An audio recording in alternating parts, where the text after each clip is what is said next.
Brother, यहाँ पे हमारा माइक खराब हो गया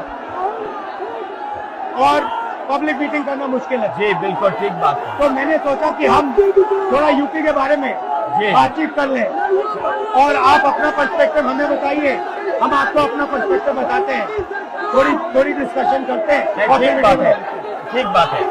मैं समझता हूँ कि जब माइक खराब हो गया हम दोनों बात करेंगे, वो रिकॉर्ड होकर के जाएगी तो लोग बेहतर और अच्छा समझेंगे और अच्छा रिजल्ट आएगा। और क्योंकि सोशल मीडिया से वेल कनेक्टेड है तो सब लोगों को जानकारी मिल जाएगी कि हम और आप क्या बोल रहे हैं। यूपी जो 80 सीटें दे रहा है, इसमें 79 सीटें समाजवादी पार्टी, कांग्रेस, इंडिया गठबंधन जीत रहा है। एक जो क्यूटो है उसमें हम और आप लड़ाई में हैं। और इस बार क्यूटो नाम कैसे जापान वाला ही है? ये क्यूटो क्योंकि जो प्रधान सांसद हैं उन्हें सपना दिखाया था काशी के लोगों को कि दुनिया की सबसे बेहतर सिटी बनेगी क्यूटो। तो क्यूटो बनी नहीं बनी काशी के लोग ये तय करेंगे और फिर वोट डालेंगे। तो इस बार मन मर्जी नहीं चलनी है, मन की बात नहीं चलेगी, हमारे आपकी बात और 140 करोड़ लोगों की बात और संविधान की बात होगी। और आपने देखा, हम सब ने देखा कि यूपी को नरेंद्र मोदी जी ने बेरोजगारी का सेंटर बना दिया और इतनी बेरोजगारी की है। ये जितने बच्चे दिखाई दे रहे हैं ये वो लोग हैं, दिखाओ जो अग्निवीर या पेपर लीक जिसकी वजह से इन्हें नौकरी नहीं मिली है और ये सब रोजगार नौकरी चाहते हैं। बीजेपी ने जो झूठे सपने दिखाए थे इन्वेस्टमेंट मीट के, जो झूठा सपना दिखाया था डिफेंस एक्सपो का, जो सपने बेचे थे G20 में, लेकिन इन नौजवानों को न नौकरी मिली न रोजगार मिला, आज ये खाली हाथ हैं। तो इसलिए हमें और आप मिल के जो आपने कहा, जो इंडिया गठबंधन कह रहा है कि 30 लाख बच्चों को नौकरी दी जाएगी, उस दिशा में हम लोग काम करेंगे। और पहली नौकरी पक्की स्कीम जिसके माध्यम से हर ग्रेजुएट को नौकरी का अधिकार, बेहतरीन ट्रेनिंग और बैंक अकाउंट में 1 लाख रुपए साल के। आपने नोट किया कि मोदी जी खटाखट बोलने शुरू कर दिए। ये आपके खटाखट के बाद वो रटारट खटाखट कर रहे हैं। अच्छा आप एक बात बताइए, मुझे क्यूरियोसिटी है, थोड़ा आप अपने पापा के बारे में मुझे बताइए जी। मुलायम सिंह यादव जी के बारे में बताइए, आपने उनसे क्या सीखा?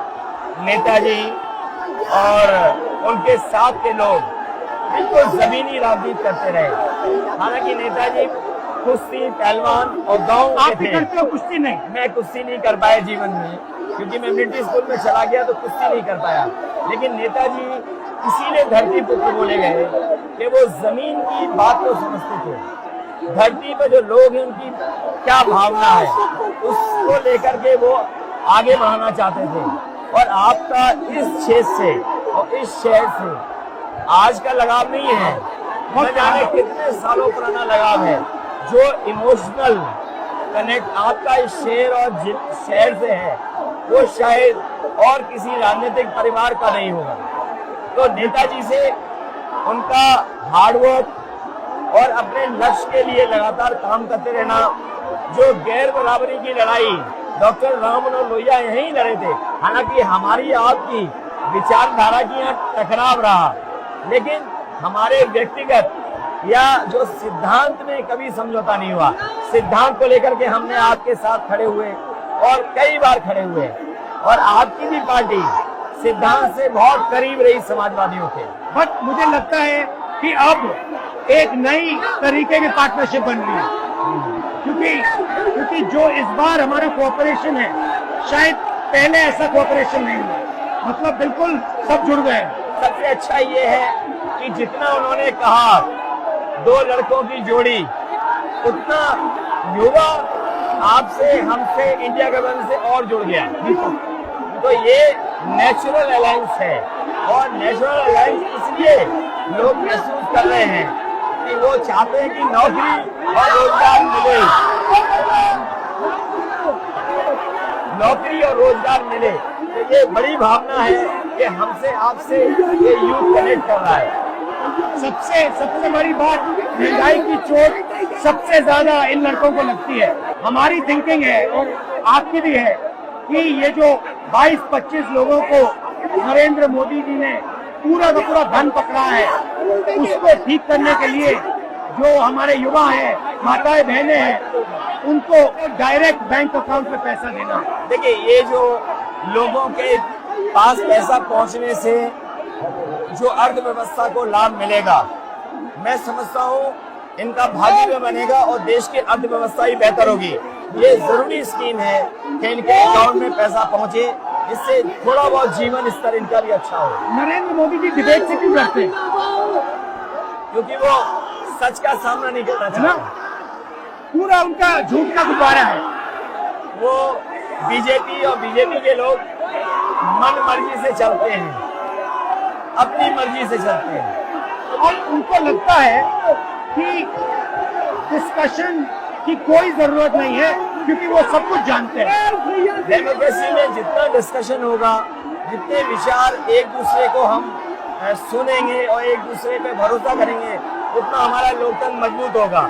ये बीजेपी के लोगों ने न केवल हमारी जान को खतरा पैदा किया है, बल्कि लोकतंत्र को भी और संविधान को भी खतरा पैदा कर रहे हैं। और इसका नतीजा दिख रहा है कि चाइना हमारी जमीन के अंदर आ गया, ये बेरोजगारी बढ़ती जा रही है, जो प्रोडक्शन होता है वो नहीं हो रहा है, और पूरा का पूरा एक्सटॉर्शन, ईडी, सीबीआई, ये लोग मतलब एक्सटॉर्ट कर रहे हैं। कई बार सुनने को मिल रहा है और सरकार स्वीकार नहीं कर रही है, लद्दाख की हमारी सीमाएं सुरक्षित हो गई, और अरुणाचल के आसपास या सीमा जो चीन से छू रही है वो बहुत असुरक्षित है। तो चीन से जहाँ हमारा सीमाओं का खतरा है, वहीं चीन से हमारे बाजार को भी खतरा है। तो कहीं न कहीं हम लोगों को अपनी मैन्युफैक्चरिंग इकोनॉमी और मैन्युफैक्चरिंग इकोनॉमी को बढ़ावा देना पड़ेगा। और ये जो स्कीम्स है, पहली नौकरी पक्की और महालक्ष्मी, ये मैन्युफैक्चरिंग सिस्टम को, इकोनॉमिक सिस्टम को जंप स्टार्ट करने के तरीके हैं। ये बहुत अच्छा जंप स्टार्ट होगा। इसको अगर फोकस होकर के आईआईटी, पॉलिटेक्निक, इंजीनियरिंग कॉलेजेस को, इन सबको इकोसिस्टम में ला करके, मैं समझता हूँ युवा नौजवानों को अच्छी नौकरी और रोजगार मिल पाएगा। और हमारा लक्ष्य है कि सब, हर जात को भागीदारी मिले, स्पेस मिले, हर इंस्टीट्यूशन में, बिजनेस में, एजुकेशन के सिस्टम में। तो वो हमारा, हम दोनों का लक्ष्य है। बिल्कुल। और क्योंकि जो बात सभी दल कहते थे, आज इंडिया गठबंधन कांग्रेस भी कह रही है कि सामाजिक न्याय जरूरी है, जाति जनगणना जरूरी है। देश के लिए ये बड़ी चीज है। जो दुनिया में अमेरिका है, यूरोप है, अपने उन लोगों के लिए जो पीछे छूट जाते हैं, उनके लिए कुछ काम करते हैं। तो हमारा जो देश जाति के आधार पर पिछड़ा है, तो इसको आगे बढ़ाने के लिए ये बड़ी भूमिका होगी इस बार। बहुत अच्छा लगा, अच्छी बहुत अच्छी मीटिंग है। मुझे लगता है कि ये यूनिक मीटिंग है क्या?